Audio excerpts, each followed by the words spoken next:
अभागा राजा या दास। एक बार एक गुरुदेव अपने शिष्य को अहंकार के ऊपर एक शिक्षाप्रद कहानी सुना रहे थे। एक विशाल नदी जो कि सदाबहार थी, उसके दोनों तरफ दो सुंदर नगर बसे हुए थे। नदी के उस पार महान और विशाल देव मंदिर बना हुआ था। नदी के इधर एक राजा था। राजा को बड़ा अहंकार था, कुछ भी करता तो अहंकार का प्रदर्शन करता। वहां एक दास भी था, बहुत ही विनम्र और सज्जन। एक बार राजा और दास दोनों नदी के पास गए।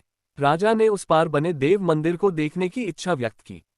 दो नावें थी। रात का समय था। एक नाव में राजा सवार हुआ और दूसरे में दास सवार हुआ।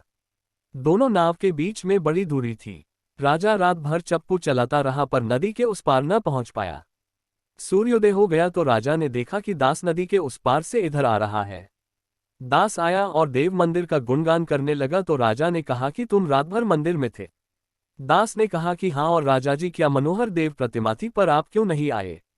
अरे मैंने तो रात भर चप्पू चलाया। पर गुरुदेव ने शिष्य से पूछा, वत्स बताओ कि राजा रात भर चप्पू चलाता रहा पर फिर भी उस पार न पहुंचा, ऐसा क्यों हुआ, जबकि उस पार पहुंचने में 1 घंटे का समय ही बहुत है?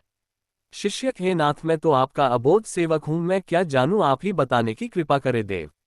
ऋषिवक, हे वत्स, राजा ने चप्पू तो रात भर चलाया पर उसने खूंटे से बंधी रस्सी को नहीं खोला। और इसी तरह लोग जिंदगी भर चप्पू चलाते रहते हैं पर जब तक अहंकार के खूंटे को उखाड़कर नहीं फेंकेंगे, आसक्ति की रस्सी को नहीं काटेंगे, तब तक नाव देव मंदिर तक नहीं पहुंचेगी।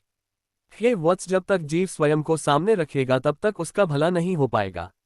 ये ना कहो कि ये मैंने किया, ये ना कहो कि ये मेरा है, ये कहो कि जो कुछ भी है वो सद्गुरु और समर्थ सत्ता का है। मेरा कुछ भी नहीं है, जो कुछ भी है सब उसी का है।